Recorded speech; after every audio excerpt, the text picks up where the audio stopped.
Well, welcome everyone. This is episode number 13 of the Leaders Fuel Daily podcast. And I'm very privileged to have Jordan Floyd here with me today and having a discussion. Jordan and I have known each other for several months now. And I've just enjoyed getting to know you. And man, I feel like, like an enthusiastic spectator watching how life has gone for you and your business and how it's growing and there's so much momentum to it. I've been a recipient of your services and thankful for that. Very helpful. And we're going to talk about your business and we're going to talk about everything that you do and the service that you provide and what you're doing. See your background there and your limitless background there. But one of the things I love about you, Jordan, is your story and just kind of how, when I think about an entrepreneur, I really think about you and I think about the journey that you've been on. So I don't want to tell your story. I want to hear you tell your story. So talk about like, how did you get to where you are now? Like what transpired? And then I know you've got this really great thought that is a part of this whole journey that I think everyone listening can really resonate with. And so I can't wait till we get to that part too. But so go ahead and talk about just kind of how you got to doing what you're doing now. Yeah, well, thanks for that great introduction, Rick. Oh yeah. Like I was being introduced to somebody who's about to run for Congress or something like that. Thank you very much. Yeah, so and same goes to you. Have really enjoyed knowing you over the last couple months. Excited to see where Leaders Fuel has been and is going to continue to go, and thankful to be able to be a small part of that today. So talking through my story a little bit, I think my story starts with I am a healthcare provider. I am a physical therapist, and so my goal was all along was to be able to find my own path and being able to chart my own path to be able to do something unique that's not already available in the big box healthcare system, while also being able to survive, to not be that small fish that just gets gobbled up. So I started in the corporate healthcare system because that's pretty much the only place that you can start. And to be honest, I met a lot of great people and received a lot of great training and mentorship along the way that was really invaluable to my journey. So have nothing negative to say at all about the people that I worked with and the time that I had there. But I always knew that I was certainly meant for something more. So after doing the whole residency, fellowship, post-grad training, and really kind of trying to hone my skills for the first 4 or 5 years after I got my doctorate, an opportunity just kind of fell into my lap, as some opportunities do. When my daughter was born a little over 2 years ago, I was going to take some time off to be with her, and I had 2 patients that I was seeing at the time that ultimately came up with my business idea, where they basically said, "Hey, we don't want to bounce around from therapist to therapist while you're gone. What if we were to just pay you to come see us at home and try to create this clinical experience here?" And so 2 things happened there. First thing is that they decided after those 2 weeks of me doing that for them that they were never going back to the traditional clinical experience. Yeah, that's I great. kind of decided, hey, I like this a lot better too. Yeah, it's a great And match. so a business idea was born out of that. That was kind of cool. And then that was almost 2 years ago now. Okay. So it's gone from seeing a few patients in their home to having a full-fledged business with 3 other therapists and an admin, and trying to continue to grow. Hey, that's okay. So much there, and I want to be careful because I have so many questions I want to ask you here, but I Yeah. also want to get to this idea that you want to share too. But so let me ask you this bit though. What I clearly understood is probably even when you were going through your schooling and all that, you had this sort of independent idea that your own pathway. So what influenced that for you? What do you think, if you think back on that, what was feeding that idea for you? So I think it came from an early age with the fact that my dad was an entrepreneur. He started his own business and Okay. got to grow something from the ground up, where same thing. So he works in video production. He was actually a part of the video production department for a large company. Mm-hmm. Their department got eliminated and he Yeah. decided, hey, I'm just going to take this and do There my you own go. thing. One of Yeah. his biggest victories was he turned around and created a business to where, guess who his first and number one client was? the company that had just eliminated his department, That's right? great. So I did grow up with that idea Yeah. in mind of like this idea of, punching the time clock with a 9 to 5 and needing your 2 or 3 weeks of paid time off and sick leave and this and that. That was not my dream. That maybe that's the American dream for some people, but that was never my dream because that's not the life I ever lived. I feel like the value that we get from some autonomy and some independence outweighs any of that other stuff that corporate America often kind of offers us and ultimately keeps us hooked with. Yeah, the perceived kind of security of that, right? And okay, you know what's fascinating, and I don't want people to miss this, is that you had a model for this idea in your own father. And Mhm. and so that was a part of your environment. If you don't mind, I want to tell this really quick story Yeah. about I love this is a really cool thing that happened with my family because I think that people can get this. So we're driving home. We're going through Birmingham, Alabama, and there was a detour, and we decided, hey, let's get off the road, and we're kind of taking back roads, and we ended up in these gorgeous neighborhoods, just beautiful neighborhoods, and I was noticing, along with, oh, look at that house. There started to be kind of this negative vibe to the conversation, right? And sort of negativity attaching to what we were seeing. And I stopped the car and I said, hold on. I said, the only reason why you're saying something negative about that house right there is because you don't see yourself in it, Hmm. because you feel detached from that. Hmm. Remember, there are kids that are growing up in that house. That's all they ever know. Hmm. You think they think that there's something wrong with the way they're living or the house? I said, look, what I'm trying to tell you is you could be the person to live in that house right there.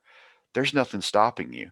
And so the idea for you, you were the kid in the house with the entrepreneur, and you saw your dad go from the secure, quote unquote, life of being in this big thing to, guess what? Life had its way of pushing you out and impressing upon you the idea, hey, you could do this on your own, Hmm. and you could do this in an independent way, and in the way that not everyone's going to choose to do it. And then so that came with you. Uh, so let me ask you this question. One more question that I really want to hear.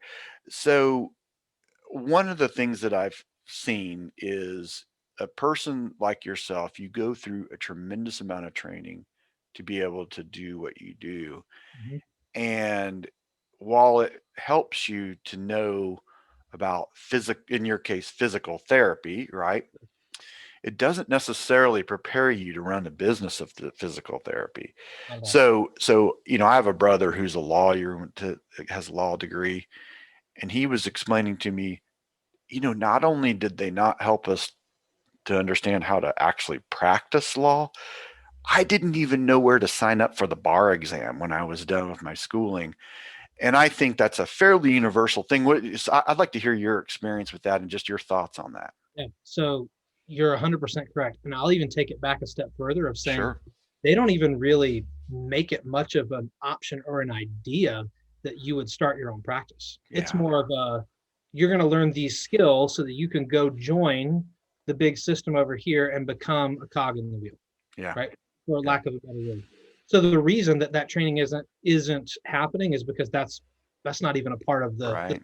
setup. It's Yeah. not, hey, let's give you these skills so that you can go and kind of chart your own path and make your own way and kind of move the profession forward. Mm. It's, hey, we need more worker bees. So this is how you can be a successful worker bee. Sure. So I'm sure your follow-up question to that is, well, then where did I figure all this out? Yeah. And Right. um, I think coaching and mentorship has been tremendously beneficial for me along the way. And in full transparency, I haven't done any formal coaching with Rick here at all, other than just Hmm. picking his brain from time to time.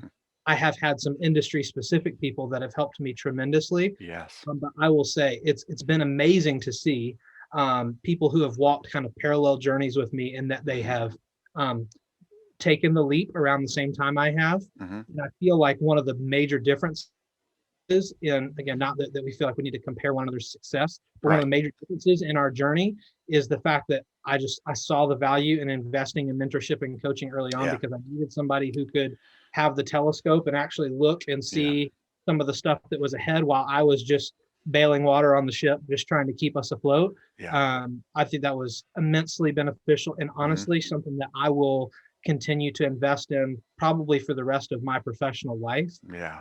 And I've also known that there have been coaches that were extremely, and coaches and mentors that were extremely beneficial for me at different phases There you of the go. journey, Yeah. right? Like the Yeah. person that literally helped me from the, hey, here's what you need to do to get your LLC and all that Hmm. set up. Hmm. To, here's how you need to market yourself to, here's how you need to set yourself up to be a business and not just a side project and a hobby. Yeah. Yeah. Well, listen, I want to share with you a couple of things. One is yesterday, I just had a conversation with a gentleman who has done very well in life, but he was Sure. telling me, even in his first business, when he was making from the business, it was his own business, 27,000, what was he was taking, he was also spending $18,000 on a coach. And he was Mhm. just sharing with me how beneficial that was. And of course, I'm I'm drinking the Kool-Aid already, right? But also, listen, just this week, I made a choice to make a tremendous investment in my own growth through a process where, for myself and for Leaders Fuel, I'm taking on a coach and a mentor at an incredibly high level. It's such an opportunity. This isn't about me, so I don't want to share that in this moment, but I'm just sharing the idea that these investments that we make in ourselves, they are the things that take us from just being busy, and putting a lot of blood, sweat, and tears and energy to really having strategic clarity about what we're doing and taking some very specific action steps that become very pivotal and Mhm. move us, Yeah. to higher levels. And ultimately, here's the thing: what it's helped you do is provide your services to so many more people Mhm. and do it in a way that's very effective. And like I said, I've been a recipient of it. And, I think I love the model for it. So there are some other dynamics. And I know there's one particular thing that I feel like what we're going to talk about here, people are going to really, a lot of people are going to nod their heads and kind of lean in. Yeah. And I'm going to let you, so talk about this idea, this other thing that you feel like that it's something that we need to have more conversations around as entrepreneurs. Yeah, so when you and I were just having the brief conversation talking about what we wanted to talk about Hmm. in our discussion Hmm. today, I felt like one of the things that I've really come a long way on through my entrepreneurial journey over the last almost 2 years now is this idea of understanding and knowing my worth and Yeah. not my worth from this like ephemeral spiritual standpoint, like Hmm. actually knowing tangibly like what value I bring to the table Yeah. for the people that I serve. Yeah. Um, I think that was probably one of the hardest things for me to comprehend early on because what's one of the first decisions you have to make when you start a business? How much am I going to charge? Yes. Right? Yeah. It's a really hard question for a lot of people, right? Because you're getting into the depths there of like, okay, well, how much is my time worth? How much Hmm. is my expertise worth? How much is my communication style worth? Like, how do I somehow like package that all together and still find a way to pay the bills, but also not be the person that's asking people to break the bank just to spend an hour with me? Right. Yeah. Um, and so I'll be honest and say it's been a journey for me too. I have Yes. been in business for 2 years. My price has changed 4 times, There you go. Yeah. right? And it's never gone down. It's always gone up. And Yeah. it's not because we weren't making ends meet. It's Sure. because ultimately we were legitimately, and I'm curious if you've gotten this feedback or if anyone you've spoken to has gotten this feedback. I was getting feedback early on from people who were happy customers saying, you're not charging me enough for Yeah. this. That Oh, was the most unexpected feedback I've ever received. yeah. Yeah. I, So, I have heard that. I just heard it a week ago from okay. someone who told me that. And he said to me, by the way, in this, he said, look, I've got another coach. We're doing this specific thing and I'm doing this with you. I'm spending a lot less time with this person and spending a lot more money. And it's good, it's helpful, but what you and I are doing together is so much more valuable. You're not charging enough. So I, so I've had conversations like that. I think it's wonderful. But go ahead. I don't want to. Yeah. I don't want to interrupt your flow. No, that's Yeah. okay. So I was just going to say, so I mean, but ultimately, I do believe that you do have to charge for whatever you're doing. You have to charge what you think you're worth, Yeah. and that is unfortunate for some people that they don't think they're worth very much. But I don't think someone should command a $5,000 price when they feel like they're worth $100, Mm-hmm. because people see right through that, right? Like Yeah. if Yeah. you don't own that, if you don't genuinely feel and kind of exude the value of what it is that you bring to the table, when Mm-hmm. you're asking somebody to give a lot more than what you think it's worth, they're never going to believe that it's worth that Yeah. much. Um, Yeah. and so that's why I've had to incrementally change my price, is because that's been kind of the process in my own journey of literally just having conversations or opportunities. I'll give, if you don't mind me sharing a story, I'll Yeah. give you No, go ahead. day of a situation with a patient that happened, and this patient's actually a physician, so somebody you would think is pretty knowledgeable and understands the inner workings of the healthcare system. Mm-hmm. This was someone who had come across our services, but was also at a traditional in-network clinic getting Mm-hmm. physical therapy services, had actually seen one of my therapists on my team before and gotten fantastic results for a Mm-hmm. problem. Mm-hmm. That problem had popped back up, but they had decided to go back in network to the Yeah. clinic that they had been Right. seeing at before, and that was fine. I mean, we certainly want people to make their own decisions, but what ultimately happened is this situation got bungled big time, to where this person ends up in the operating room instead 2 weeks later because of someone that didn't do a great job, and Mm-hmm. then has a stroke in the recovery room Oh after my the word. surgery that Yeah. they have. So now, instead of seeing us for that little thing that had popped Mm-hmm. back up again, now all of a sudden we're doing post-stroke rehabilitation Yeah. for this person. I mean, life-changing scenario. And I certainly hope this doesn't come across as egotistical to go like, well, if he'd have just gone with us, we would have saved his life. But Right. in time, right? Like, going back to this conversation of like, that was truly like a value and worth situation of either that person didn't Mm-hmm. truly understand the value that we bring to the table, Yeah. or we do a good job of educating and helping that person understand. And ultimately, that decision had some consequences to it. And Yeah. I think that's the case, but those stories happen quite more often than we would like to believe. So, Yeah, well, there's so many dynamics about what you're talking about. I love this discussion, and I would love for other people to be involved in this discussion. So cool. there's a couple of things at play here. One of the things that I want to say, because I want people to understand, you are not, and you said that you're not operating from a spirit of greed. This is not, hey, let's just see the maximum amount of money I can get because I want more money for as an end unto itself. We're right now with the Power Plant Mastermind Group, we're going through the science of getting rich. Mhm. It is completely contrary of what you might think it is. Right. But the idea is the use of money. Mhm. And look, your business and your family have very real needs. You have very real expenses. Mhm. And if not just to sustain what you're doing, but to be able to grow and be responsible with your business, it takes a certain amount of money.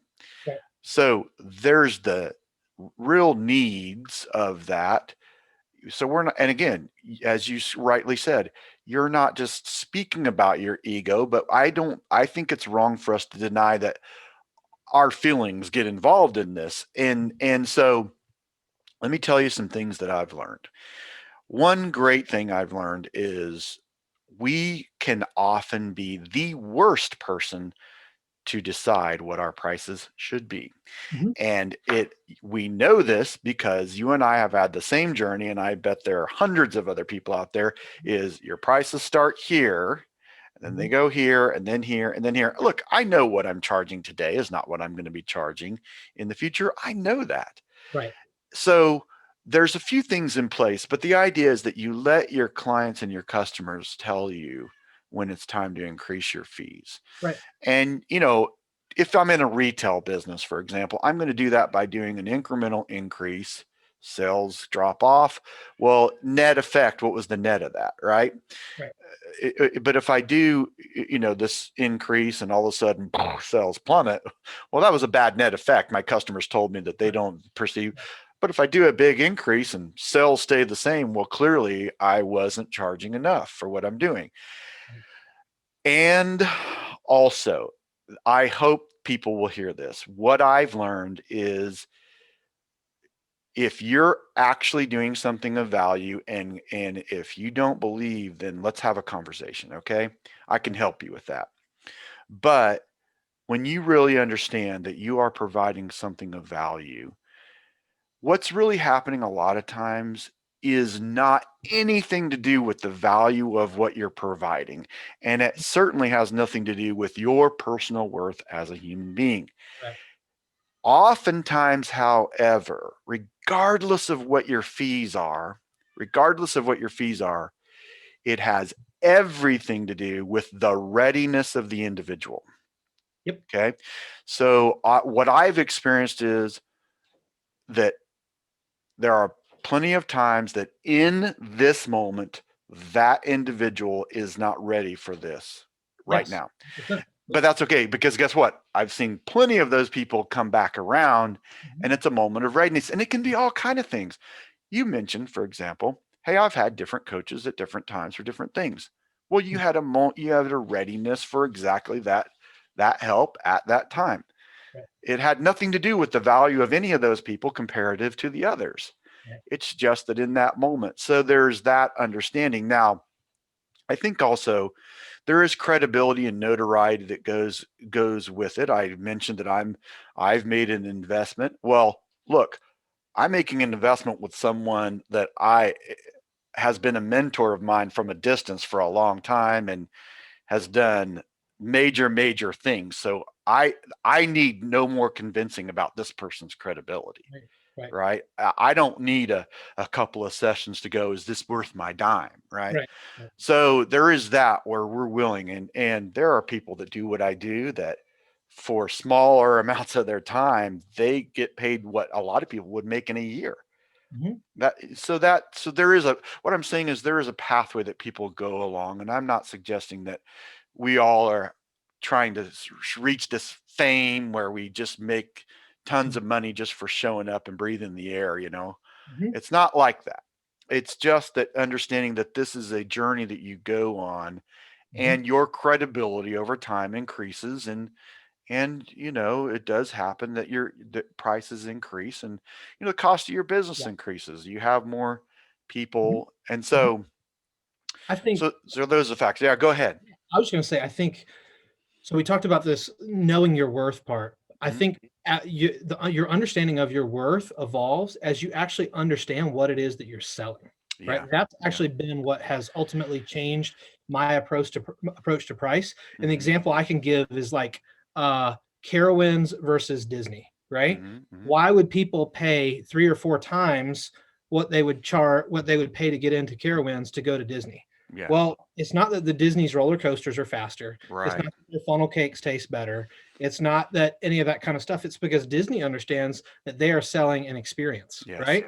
Yeah. Whereas Carowinds understands that people want to get on some roller coasters and eat some fair food and play some games, and that's cool. Mhm. That's kind of been the same thing with my business, is that if it's just the transactional thing, if the only value that I bring to the table is physical therapy, well, Right. they can find physical therapy on just about any street corner for Mhm. half the price of what I feel like it's worth. Yeah. Yeah. Yeah. But if we're actually selling an experience Mhm. that is something that they can't attain or achieve anywhere else, Yeah. then people will line up and just ask you how much it costs. And they'll Uh, just say, I know that you're the person that can solve my problem. Just tell me how much it costs and let's do it. Uh, totally agree.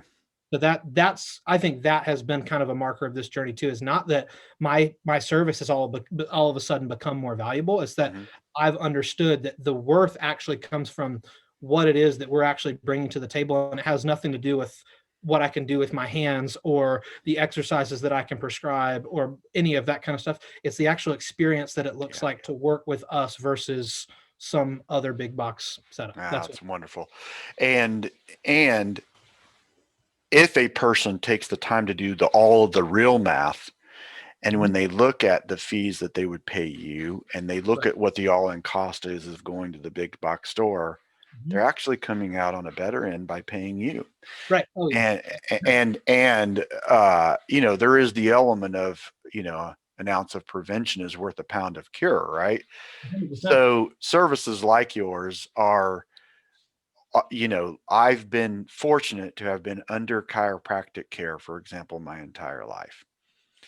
Chiropractic care honestly saved my life in its own way, and that's a whole other story. But I'm just Yeah. saying that it showed me that there was another way than the mainstream way of doing healthcare, and I've had Mhm. that all of my life. And uh, I also have recognized that there's some preventative things that I've done by being under chiropractic care that have saved me other costs. And I've had experiences where I had ended up in an emergency room for something, and then I see the cost of all that, and I go, wow, it is worth every penny I spend to prevent things like this happening. So there is that. When we're thinking about the value, there are just some factors like that can be considered. And there's another thing, though. Let me tell you, there's one element we haven't touched on, and I think we'd be doing people a disservice if we didn't.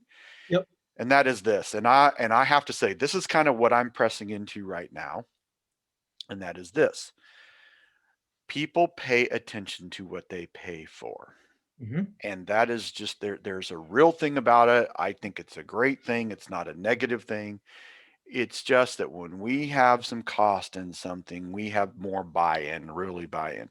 100%. And listen, I, again, not to get too ethereal, but I see money as a spiritually energetic resource. Hmm. And there's something about where we put our money, that there's something about our heart that goes where our money goes. So what I've found is often I'm actually doing people a disservice by not charging them enough for what it is we're doing. Oh, yeah. And again, when you go back to you know, look, for me, one of the great privileges of my life has been I have been absolutely spoiled by transformation. And when I'm doing coaching, I'm going to engage with people in some incredibly transformational processes. Right. And it's not, and again, it's an internal thing, it's an external thing. I was doing an exercise a couple of times this week where, different people, we were just working through something, and the person was like, I needed this 15 years ago. Oh my word. In the Mhm. last 15 minutes, what's happened here could have changed my whole life 15 years ago. And then, I have other people who the way that they look at everything is different. The way they run their company, every interaction that they're having with people is different. And everyone's happier. They're making more money. And so there's an immense value to it. And sometimes it's difficult to quantify that exactly. But my point is that if I'm not charging people enough that they engage, they understand, hey, I'm going to show up and engage, Mhm. I could be doing them a terrible disservice because they're not going to get the value that awaits them. The potential, it's all there. Right. It is all there. And look, it's not about me. I participate in it. There are some things that I bring to the table, right? Right. But it's the process. Mhm. And it's, you said, like with Disney, it's the experience. Yep. So, uh, my point is that I think that that's something for people to think into is, look, you may be holding back with this hesitation of like, oh, I couldn't dare charge people this much money. Mhm. But you might want to stop and ask yourself, how dare I not charge people enough money for what I'm That's right. doing? Yep. And what are your thoughts about that? Yeah, I love that. And so this has come up on multiple occasions, and I'll answer that and take a little different spin on it too. In that something that I try to espouse, and my team espouses as well, is that we're the experts at what Hmm. we do. Yeah, And so part of what you're paying for when you see an expert in anything is their ability to their actually expertise. like chart a course for you, right? Hmm. And so then it's okay if the course that I chart for you and we kind of lay out, this is what it's going to look like from now to the supposed finish line. And Yeah. this is what that's going to look like from a price standpoint. And then we don't have to then decide to, when someone goes, I don't know if I can do that. Is there any way you can like cut that in half? It's okay for us to go, I don't know if we're the right fit then, because Yep. in order Yeah. for us to like deliver the care and the experience that we're talking about, that we deliver, that you've read about and heard about, Yeah. this is what we're going to have to do. The us working together like once a month for 30 minutes is not going to be the same thing as Yeah. us working together 2 or 3 times a week for the next 2 or 3 weeks. Like, Yeah. I get that may be more financially affordable for you, but Hmm. at the end of the day, we're not delivering the same product anymore. Right. And so, Exactly. like, you do have to become a little bit unapologetic is a word that we use Yeah. oftentimes, No, I right? think it's great. Right? It's like we help people, but this is the way that we do it, and it doesn't happen by accident. It Mm. happens because this works. Yeah. And Yeah. so, yeah, I totally agree. And so then there have been people that come around and they go, all right, you know what, you're right. Like, I owe it to myself. Hmm. And it's funny that when I talk about knowing your worth, it often comes down to that conversation with a person that's having a hard time with the price conversation on the other end, is that because the reason they're not committing to it a lot of times is not because they don't have the money. It's because they don't think they're worth that investment And either. there you Right. go. That's Right. such a wonder. I'm so glad you said that. Right. I'm so glad you said, and I think that goes right back to a person's readiness in this moment, Right. and what you're helping them do is become ready Right. and understand, and this gets into, and so much more of the that we could go on, and that how much our limiting beliefs are a factor in our businesses, and I would love to have more conversations about that. Yep. um, Let me just ask, is there anything that we've left on the table at this moment that you want to share on this topic, or anything about your journey that you want to share? No, this opportunity has been great. Thank you. I love what you're doing. I love your audience. I love the value that you're bringing to the table. Yeah, I just say, if nothing else, the kind of summary of kind of the theme that we talked about today is this idea of not being not apologizing, not being afraid to demand what you're worth for your Hmm. time, for your Hmm. service, for whatever, and then understanding. I mean, maybe I guess the last part of that is, once you know what you're worth, then you also maybe understand that not every person or situation is the right The right situation fit. for Yeah. you, right? Love it. Like, Love it. being able to say no is a good thing once you've got that understanding of Sure. knowing. Yeah. Yeah.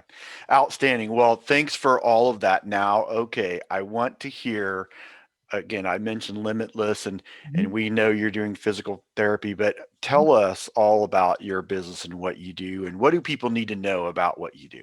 Yeah. So thanks for asking that. I'll try to give you the most concise version here, for clarity's sake.